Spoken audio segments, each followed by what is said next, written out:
Good morning, everyone, and welcome to the CBI at 10. Good morning to Tony Danker, the Director General of the CBI. Good morning, Evan Tony. And we're really delighted that Nicola Hetherington is here, Principal Policy Director at the CBI, and Paul Hardy, the Brexit Director of DLA Piper. We are going to get into what's really going on the Brexit deal, what it means on the ground for business, and how businesses begin to plan for the coming months.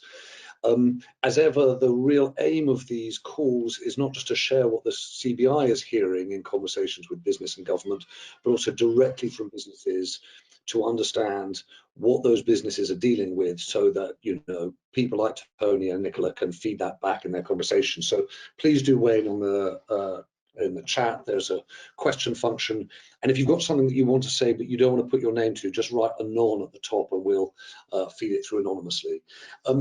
Tony, can we just do, if you like, a warm-up though for a few minutes before we get into Brexit on, if you like, COVID and the COVID economy? There's quite a lot of different fragments of information coming out around testing, around vaccination timetables, around Rishi Sunak's budget. And I just wondered whether you sort of could start the week by giving a sense of what the CBI is doing on that front. Sure. Well, good morning, everybody. Look, not much to say that people don't already know from the news about restrictions, about the seriousness of the health situation, which is, of course, everything. By the way, today is also known in mental health circles as Blue Monday. It's supposed to be the most sort of unhappy period from a mental health point of view every year. So we're pretty attentive to that, as are most employers. We've talked a lot about it. We're going to come back to mental health at the end of the month in another webinar. So health dominates, of course. Some of the changes, obviously, on international air travel, and what they really do, and of course those are health measures and important health measures, but they really sharpen the focus on the aviation sector. And of course, we think on the aviation sector about airlines and about airports, and so we should, but there's also a huge supply chain that supports the aviation sector. So I think the aviation sector really becomes one of the things you really want to put front and foremost in the Chancellor's mind in the next few weeks, which leads us on to questions of the budget. Now, we are going to be publishing our budget submission tomorrow, so I'm not going to give everybody too much of a scoop, and Rain will be here on Wednesday to talk about it. But really, two main things which you've heard me say before. The first is we really don't think the Chancellor can wait till March the 3rd before he puts more measures in place that go beyond April in terms of the support, for example, in the JRS. And the reason for that, just to be clear, is that if you think there's a cliff edge at the end of April, you're going to start making decisions now and in February. And so if the Chancellor waits till March the 3rd, the risk is it's completely ineffectual, because actually most of the decisions get taken in the next 4 or 5 weeks. So we'll talk more on Wednesday about what we're saying to the Chancellor in the budget submission, but that will be a major push. And then just finally on vaccination, yeah. Can I, sorry, just to interrupt you. Sorry, it's just that, you've just moved into this job at CBI, you worked in the Treasury, right? So you're in one of those, I don't know whether that's a help or a hindrance in knowing the way in which the Treasury works, but can you just give us a little bit of a sense of process here? Because I think there are a lot of businesses that will have seen the reports over the weekend about the Chancellor considering a rise in corporation tax. There's the debate now, as you say, about support for the aviation sector, vertical rather than horizontal, and as you say, not just for airlines, but for the supply chains. What's the timetable within the Treasury for making decisions like that? When you put your submission in tomorrow, what happens in the next few weeks? Yeah, look, the Treasury always likes the anchor of what they call fiscal events, right? So budgets or comprehensive reviews or mini budgets. And really what the Treasury does for good order in managing the public finances is it builds a roadmap of decisions that all come together for a fiscal event. So it's no surprise really that ideally the Treasury would maximize the number of decisions they take in terms of the fiscal event. So the fiscal event, i.e. the budget, in this case runs from the end of last Thursday when everybody had their budget submissions in to March the 3rd when the Chancellor stands up at the dispatch box. However, these are unusual times, and we've seen in the last year the Chancellor be very nimble, very agile in having to make decisions between fiscal events. And so I think what you've got here is an awkward coincidence of timing where you're almost close enough to a fiscal event for the Chancellor to want to wait until March the 3rd. And indeed, that's why before Christmas, he extended some of the COVID-based reliefs by a month to the end of April. I just think the reality is that businesses that we speak to want to make decisions sooner than that. And the kinds of decisions they want to make, yes, on jobs, but also the big business decisions they're going to make this year. If they've still got loans unused, are they going to spend them or not? Are they going to sell off bits of businesses? What are they going to do about office space and premises? I personally don't believe that they're going to wait until March the 3rd to make those decisions.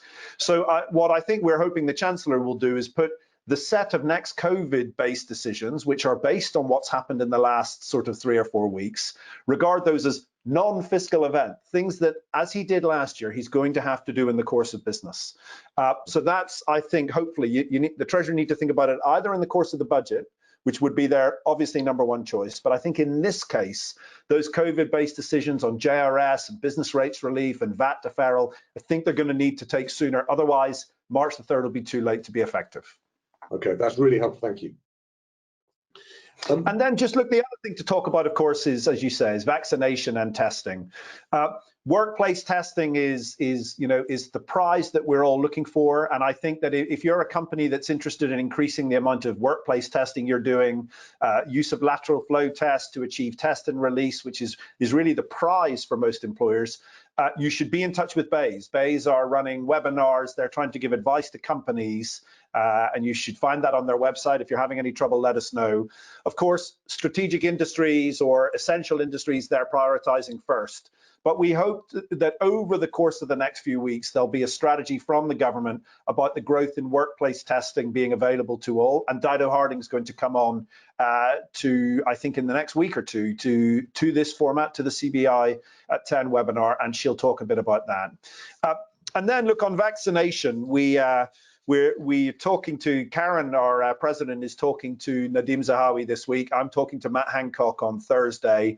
The reality, I think, about vaccinations is businesses are queuing up to help. But I think the government is being incredibly controlled for reasons I totally understand in the rollout.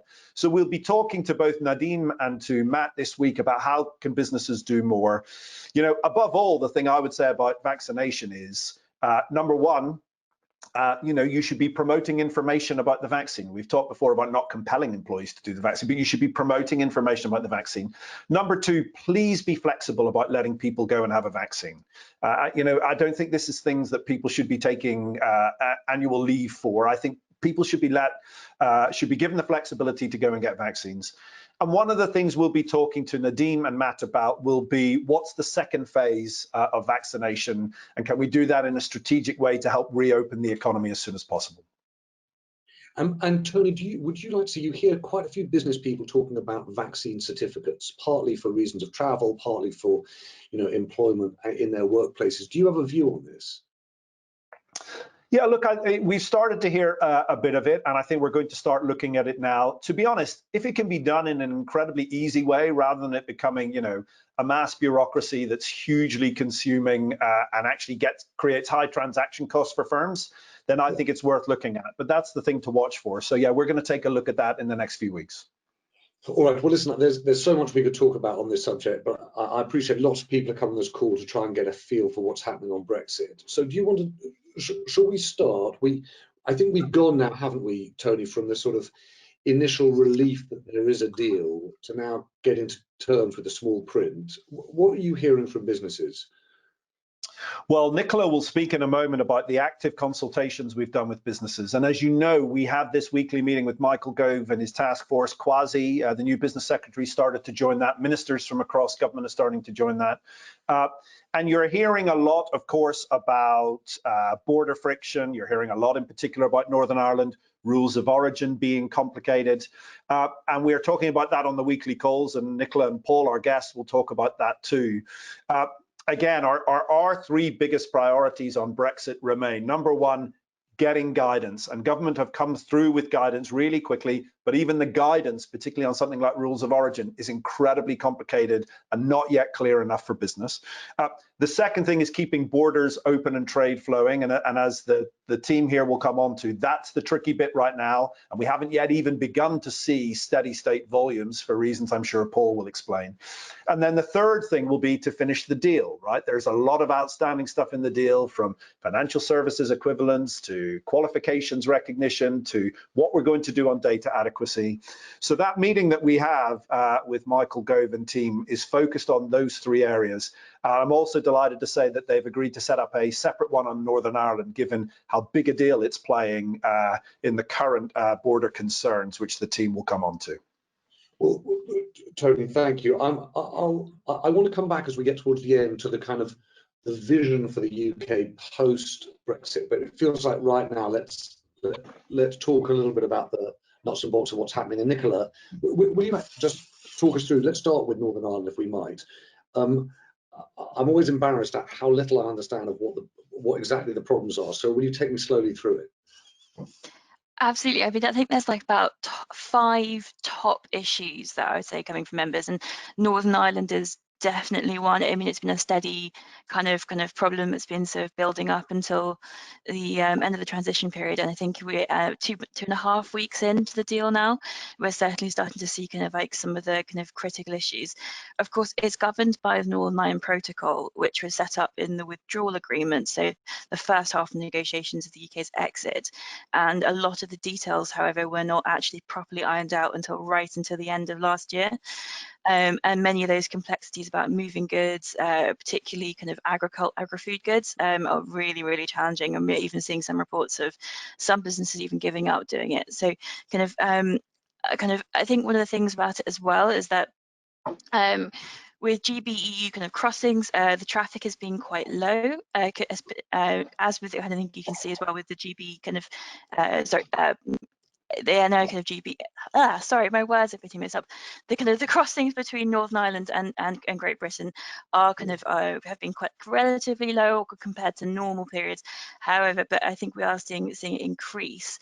While firms have kind of cautiously welcomed some of the grace periods and things like export health certificates, which are really complicated, kind of and quite expensive certificates you have to get for certain exports on health and kind of our products of animal origin. Businesses are kind of do need to prepare for the full implementation of this protocol later on this month, later on this quarter, and get into Q2 as well. On the whole, for those trading between GB and NI, the firms, I think I'd say perhaps were more prepared than kind of other ones, perhaps for other kind of for the GB-EU kind of problems. However, I think they're still seeing significant challenges there. And Nicholas, sorry to interrupt, but so is the problem here that the certification is just more onerous and time consuming, and the result of that is that some businesses are just saying, look, we're not going to bother shipping? Is that the reason you're seeing the disruption in flows of goods, or is it more to it than that? I'd say that's definitely one aspect. I think there's also kind of many more complicated aspects as well. And forgive me, I'm not an expert. You could spend a lot of time on this, but there's other areas, including complexity about the VAT issues. For example, there's kind of unresolved questions on invoicing processes around trade flows across there too. There's also concerns about there's a whole trader support service that's been set up by the government to kind of support businesses in crossing across it. It's free. However, there's kind of sometimes slightly patchy expertise that's given to it, particularly, for example, we've seen businesses report issues on accessing information that they need to continue supplying their goods according to the rules, And we've also seen quite a lot of challenges around accessing the actual kind of routes, with many many ports even kind of booked up. Russell Airport, for example, has been booked up to Easter. Some delays have been caused also for companies and hauliers not completing the correct paperwork. Some distribution companies are now finding it easier to avoid the land bridge into Europe and go actually via Ireland. Companies are also sending goods from Germany rather than GB to overcome the cost of setting up a Northern Ireland presence too. And particularly in around agri-food, that's just been a significant challenge, just figuring out all of the different bits of paperwork and the kind of very technical at-risk aspect of any goods moving into Northern Ireland that could be at risk of going into the Republic, and the challenges around that. Well, and then Nicola, Paul, I'm going to come to you in one moment. I just wanted to, you said there are about 5 issues. One of them you hear a lot about is the rules of origin issue. Rather than ask a question, I'm just going to put to you what one person on the call, Chris Buxton, has put to you, which is this: the biggest issue for the UK small and medium-sized enterprises trading internationally is understanding the over-complex rules of origin. There has to be government effort to support such companies. No SME owner can be expected to read the current guidance. It's far too complicated. There should be at least a 24/7 public helpline and a series of informative videos, not simply sound bites telling SMEs that they have to be aware of the rules of origin.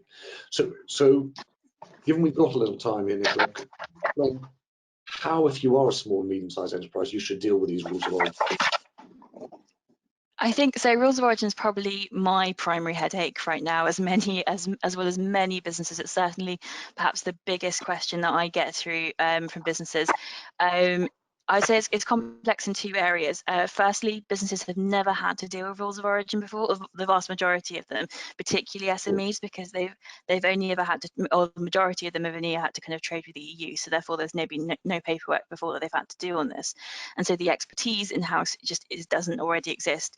And there's also the problem, of course, with only 3 days, working days in order to prepare for it, meant that it was just taking people by a surprise, because customs, for example, there was a lot of kind of foresight about what would happen, but with rules of origin, it was just sort of an unknown entity until we actually saw the text of the deal kind of on Christmas Day. And I think the primary complexity comes down also to the kind of nature of the way the rules of origin. So I could talk for a long time about this, but because it's bilateral, which means that goods between the way that it means if you want to access the zero tariffs, you have to prove that the content of the product is sufficiently local, so it has to be UK or EU.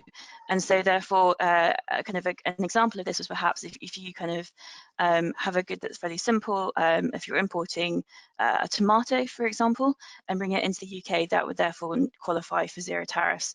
However, if you're in the UK and you want to perhaps re-export it into the Republic of Ireland, as many kind of businesses do, because the UK is a logistics hub for many who have access into the Republic and into the EU, there has to undergo substantial transformation, which is a technical word, but basically if you think about it, turning those tomatoes into a can of chopped tomatoes, so that's a substantial transformation to something different in order to be able to re-export it. But if you just wanted to re-export just the tomato, that might then would encounter tariffs. So it's a really complex area. I think the guidance, there is a 40-page document on guidance from the UK. The challenge as well is that it doesn't always entirely match up with the EU's interpretation, as well as kind of a few others. And so I think it's quite a complex kind of understanding between both businesses in the UK and in the EU. I know that government has realised that their guidance is, while is quite clear, it is very difficult if you're a first time kind of reader. I mean, I certainly, when I was reading through it, it was like feeling it was quite complex at times.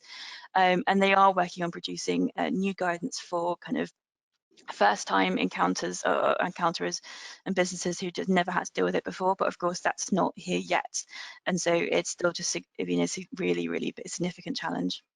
Okay. James, Nicola, yeah, Tony, go ahead. James, can I just reassure Chris in 3 ways, although it won't give you full reassurance, Chris. The first one is you are not alone. So we talked a lot about this on Friday with Kwasi and Michael Gove. And the overriding point was that SMEs will frankly they'll just take the tariff, or they won't do this because it's too complicated. Secondly, HMRC pledged to look at making the guidance simpler. And I really like your idea about 24/7 availability or video messages and so on.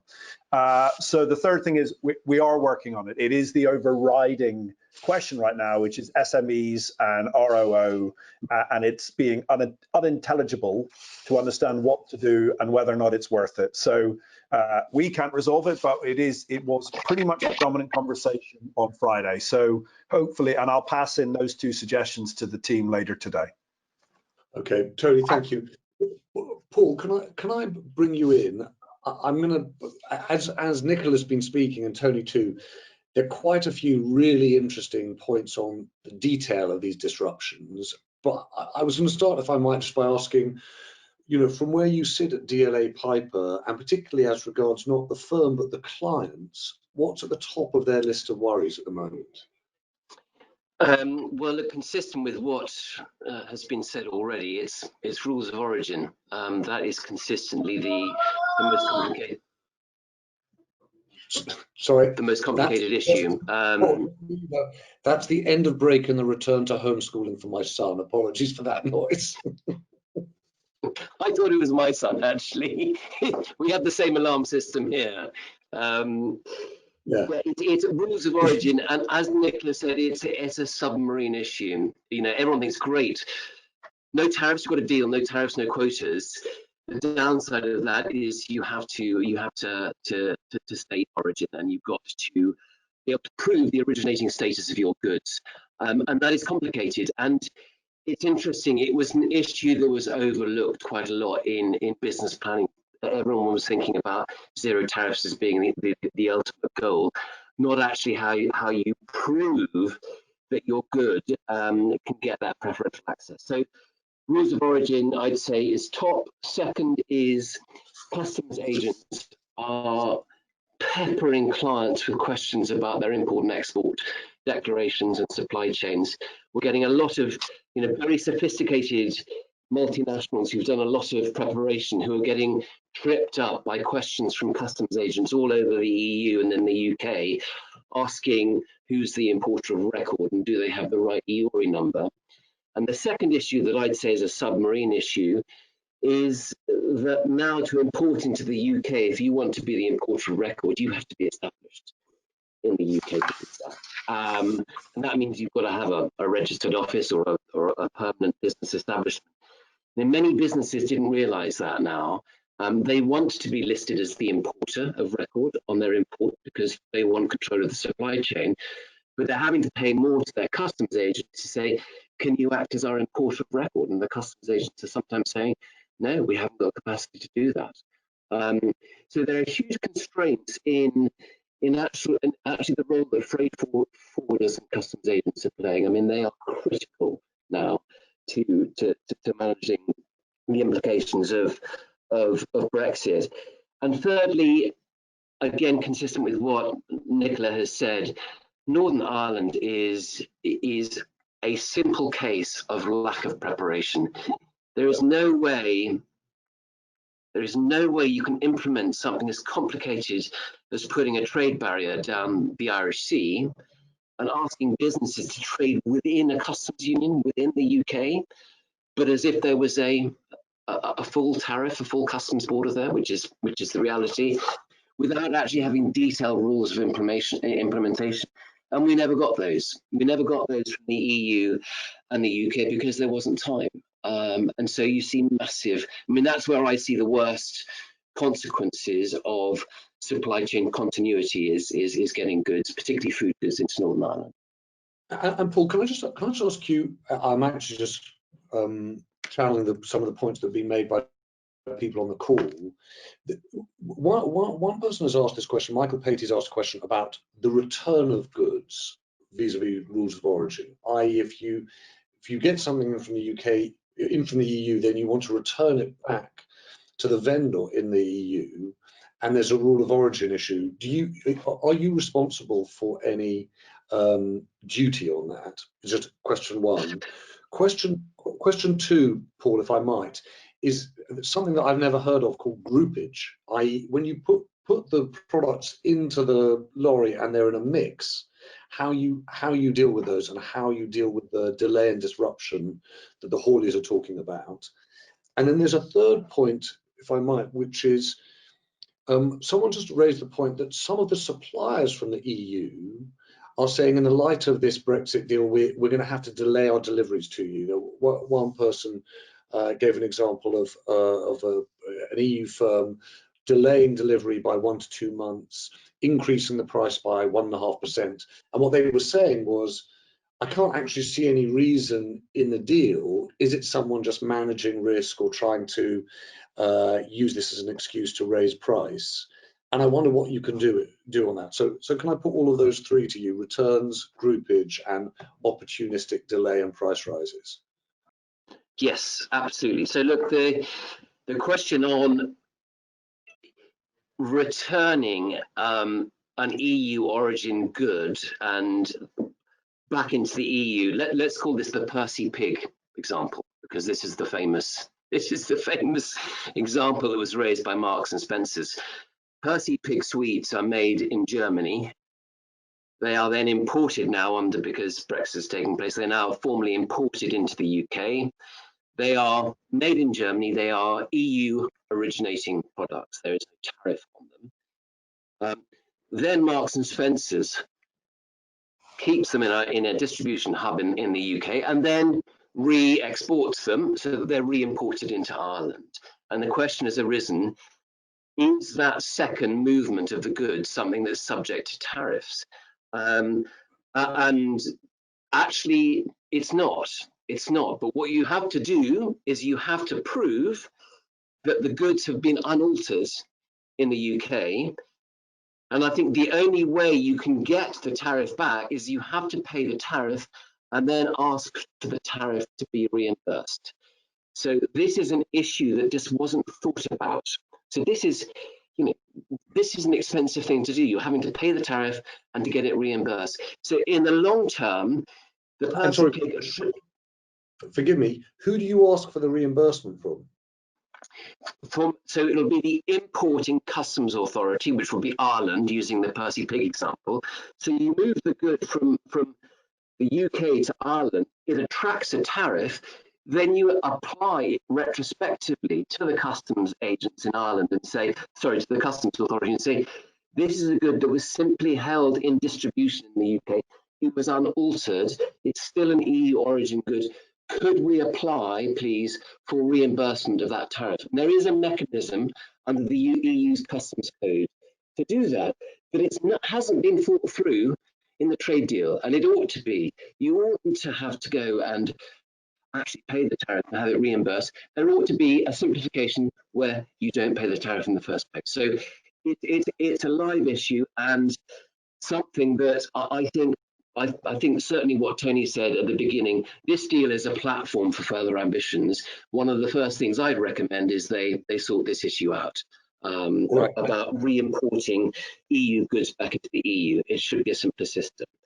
Argument for wine gums. Groupage. So groupage has been an issue for agri-food products. And it's an issue for agri-food products going into Northern Ireland. And the reason is that, and as a sector, the agricultural food sector is a sector that has been hardest impacted in the last 2.5 weeks by a country mile.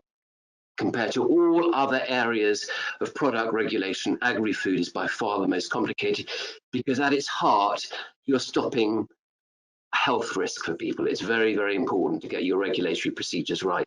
What happens when you are moving food goods from GB to Northern Ireland or from the UK into the EU is that the vet has to approve with an export health certificate not only the product, but there's a stamp and a seal that's put on the lorry. When you've got 19 different consignments, this is groupage. You've got different consignments coming from different suppliers of different products, all going into one lorry. You're having about 19 different certificates, labels stuck on the back of the lorry, each one having to be broken and then reissued again, listing what the export health certificates are. And it's simply not feasible. And that's why hauliers have said, we're not doing this. And that's why a lot of businesses, and you'll have seen what the 5 major supermarket suppliers in Northern Ireland have said, unless you change the rules on groupage, which the government has said it's going to try to do, but the EU needs to agree, there is going to be a shortage of fresh fruit and vegetable supply into Northern Ireland. And then, Paul, yes, just touch on this last point. If you think one of your business partners, suppliers, is just using this as an excuse to delay delivery or to raise prices, is there anything you can do? There is. I mean, I'm afraid it comes down to the contract terms, and you need to look at your supply contract.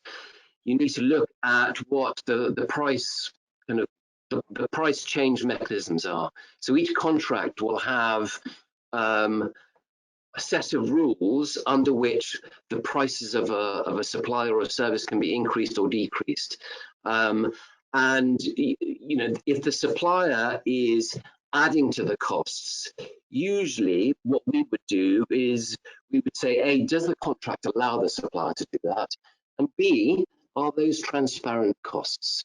So can we please see audited all the reasons for the increase in costs? Because the danger of some Brexit transactions is exactly that. When you've got a tariff cost, that's simple. It's a percentage, you can calculate it. When you've got things like shipping costs, they are notoriously hard to itemize. And so you've got to be asking your supplier for transparency on this issue. James? Sorry, Tony. Yeah, just one thing I think, and we've started to see this with government, that you see from these questions and you see from Paul's response, is that I think Q1 on Brexit is going to be about legal realities and operational realities. But I think Q2 and the rest of the year is going to be about commercial realities, because what we're hearing being described are a set of barriers or things that could be legally overcome, but create friction and change operational realities, be it with supplier relationships, be it people thinking twice about serving Northern Ireland. So I think we should keep focusing this quarter on legal and operational realities. And in fairness to the government, as they pop up, we need to work quickly to mitigate them. But we also need to start keeping an eye on how this changes trade, not for legal reasons, not for operational reasons, but for commercial reasons. So I think we're already seeing in some of these questions, people are starting to feel some commercial repercussions from the deal that we need to keep an eye on as well.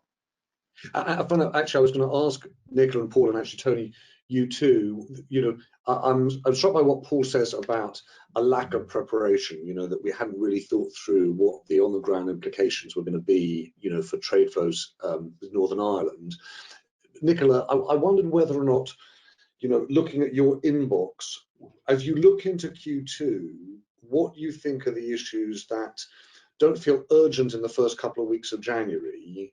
I'm thinking of things like, mutual recognition of professional qualifications. If someone can't move in the first couple of weeks of January, that's fine. That might become a bigger issue. And I just wondered what kinds of issues are there like that you think we should start preparing for now? Absolutely. I think actually that's a very good example, because I think the way that, for example, the deal is very thin on services. It doesn't have a lot. And in some ways, because of the kind of impact of COVID right now, the movement of people, etc., the exporting of services hasn't been such a significant issue as it would be if things were kind of in normal times. But the mutual recognition of professional qualifications is going to be something that's going to be very complicated going forward, and businesses will have to start considering. Because if you want to, for example, if you're a law firm, you want to export your services into somewhere in the EU, that's going to have to be, it's actually going to be very, very complicated, not only because you have to figure out how you can do it, whether your legal qualifications will be recognised, and I should say that existing ones will be recognised and as enshrined in the withdrawal agreement, but it's down the pipeline, it's actually new qualifications that would be won't be automatically recognised going forward. I think that's something that they're going to have to do, and the negotiations for this are set out in the TCA, in the deal. However, the way it's going to happen is actually it's going to have to be done with each individual member state, or even each individual professional body. So it's going to get very patchy. It could be quite slow in some countries, it could be quick in others. And so actually getting a proper full understanding of what's going to be, of what you can do and how you can actually deliver that is going to be really challenging going forward, because your HR kind of in the business, for example, have to keep track of all of these different individual agreements. There could be 27 agreements, or potentially more if there's individual kind of professional bodies. I should say those professional bodies are actually quite used to doing it because they do it with lots of other countries across the world. However, they've just never done it before with Europe because they never had to. So essentially you have to start thinking about it not as the EU, but as actually 27 different countries that you have to work with if you want to continue doing that.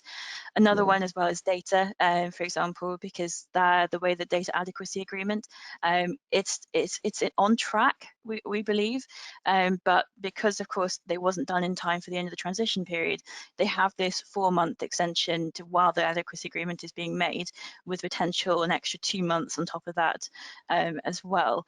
And that's going to be hugely important for many businesses who obviously rely on data flows, who will have EU customer data, etc.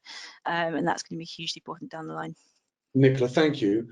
Paul, have you got any of those sort of big ticket items that you think are going to come up and become increasingly pertinent to businesses and the way we do business with the EU? Yeah, sure.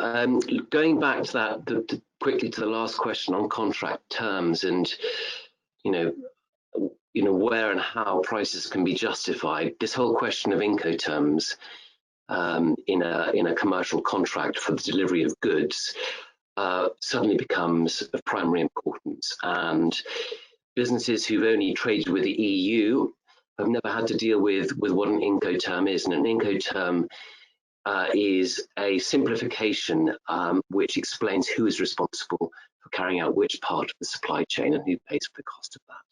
So reviewing Incoterms, and as ever with all contract reviews, it depends on the bargaining power of the customer and supplier. But understanding who it is, who's responsible not only for delivery, but for the cost of the delivery is critical. You need to get clarity on that in your supply chain. And I think it's an issue that a lot of businesses have been doing for the last 2 years. It's an issue that remains important in Q2. Other issues. Yeah. Forgive me for interrupting. I just wanted to flag something actually more to Tony really than you, just on that point, Tony, which is it's really interesting that as Paul was going through this and talking about, essentially negotiating, ensuring those contract terms are observed, on just writing a flat chat. Actually, if you're a small and medium-sized enterprise and you're dealing with a giant manufacturer in Europe, in this case it's an automotive business, or actually as an engineering business, it's very, very hard to have that negotiating power to enforce those terms. So I don't know whether that's an issue for the CBI on how you step in on behalf of SMEs dealing with, as you say, a commercial reality. Forgive me, Paul, I cut you off. I think services is it's an interesting one. The impact on services for what they call the kind of EU regulated sectors, those are sectors where you had to have a license in the UK to be able to sell your service in the EU, and financial services, aviation services, road transport services, audiovisual services. They're examples of those. The impact of Brexit means that you can no longer rely on that passport or mutual recognition of that passport. So that's massive. In my estimation, from the work we're doing with clients, they planned for that a long time ago, and what they've done is set up a commercial presence in the EU. Again, the submarine issue on services is for the less regulated services. And as Nicola says, there are two things you need to look at. And I'm afraid it means looking at the services schedules, the annexes in the agreement. You need to look at, are there any barriers to you being able to provide your service remotely, by internet, by email, by telephone calls from the UK into the EU? And to answer that, you need to look at what Slovakia's reservations are in the agreement, for example, or France's reservations. And the second thing is, can I fly in and fly out to do this? And again, whilst there are kind of horizontal rules in the agreement about short-term business travel, I'm afraid the kind of main part of the agreement gives with one hand, and the annexes, the reservations, takes with the other, because you have for every jurisdiction now that we're out of the single market in services, you need to look at the jurisdiction-specific rules in place in that country, and I'm seeing that work coming in. I'm for the first time as a Brexit advisor, and I used to be the EU lawyer in the Commons and the Lords for 8 years before joining the DLA. I've never seen any kind of commercial advice on services. It's never happened in the EU. In the last week, I've got 2 clients who are asking me, how am I able to provide human resources services in the EU from the UK? Can I fly in to do it? Paul, Can I do it by internet? Okay, well, that is really interesting and really helpful to flag up. I said, Tony, I wanted to come back to you just on the longer term picture, because people will have seen that the Prime Minister is convening a group of business leaders this evening, and you see the sort of Singapore-on-Thames or shorthand, but it is about what the UK government does now. And I just wondered how you want to feed into that thinking about the different trading relationships, not just with the EU and the rest of the world. Yeah, look, I think, we're operating now on, I used to say bifocal lenses. I'm going to add a lens, James. We're now at the beginning of a quarter, which is all about COVID and Brexit. We're beginning of a year, financial year, because the Chancellor's preparing a budget, which is all about recovery. And we're at the beginning of a decade, as I said before, not mathematically, but in reality. And you're right, I think the government's pretty focused on getting growth going again, which is exactly what the budget should be about. It should be about stimulating business investment. And by the way, if we don't stimulate business investment, then we're going to have to keep relying on consumption, which is dependent on obviously what happens in the health scenario, and more government spending. So I think if the Chancellor wants to get off government spending, this year we have to start stimulating business investment. And one of the things the government's most interested in right now, which the Prime Minister and the Chancellor raised with me and a group of business leaders last week, is around regulatory change, using newfound freedoms, which I think is an opportunity. But also, the one thing I would say is, only by taking a long-term lens at the British economy and how we're going to compete in the world, and I keep talking about this, only by thinking about the next decade being different to the last one, can we work out where we really want to make some big bets. So I'd be a little nervous about us changing regulation for the sake of it, or just trying to use newfound freedoms for the sake of it. They need to be in service of a broad economic vision. Everybody, I think, is very focused on COVID and Brexit and reopening, which is right. Then they'll be interested in just stimulating some growth back into the economy. One of the things that I'm talking to Number 10 and the Chancellor about is, what is the 10-year vision for the economy? And let's work backward from there and start making big bets. I don't think we're quite onto that yet, but lots of forgiveness for everybody, because there's enough going on in the short run and in the coming 6 to 12 months. But I think the sooner we get onto the competitiveness of Britain in the long run, the more we'll get stronger policy now for the future. Okay, Tony, thank you. We could have, and I know many people would have wanted to gone on longer, particularly talking about some of these detailed issues. But just a big thank you, Nicola, to you, and Paul Hardy, to you too, just to get an understanding in some granular detail of the issues that businesses are facing, with the Brexit deal is really helpful. Tony, as ever, really good to talk to you. As you say, I think the CBI puts in its budget submission tomorrow, and then on Wednesday, Ray Newton-Smith, the CBI's chief economist, is here at the CBI at 10, so we'll be able to go through that in some detail and look at the financial year ahead. But for now, very good morning. Many thanks. Have a good week.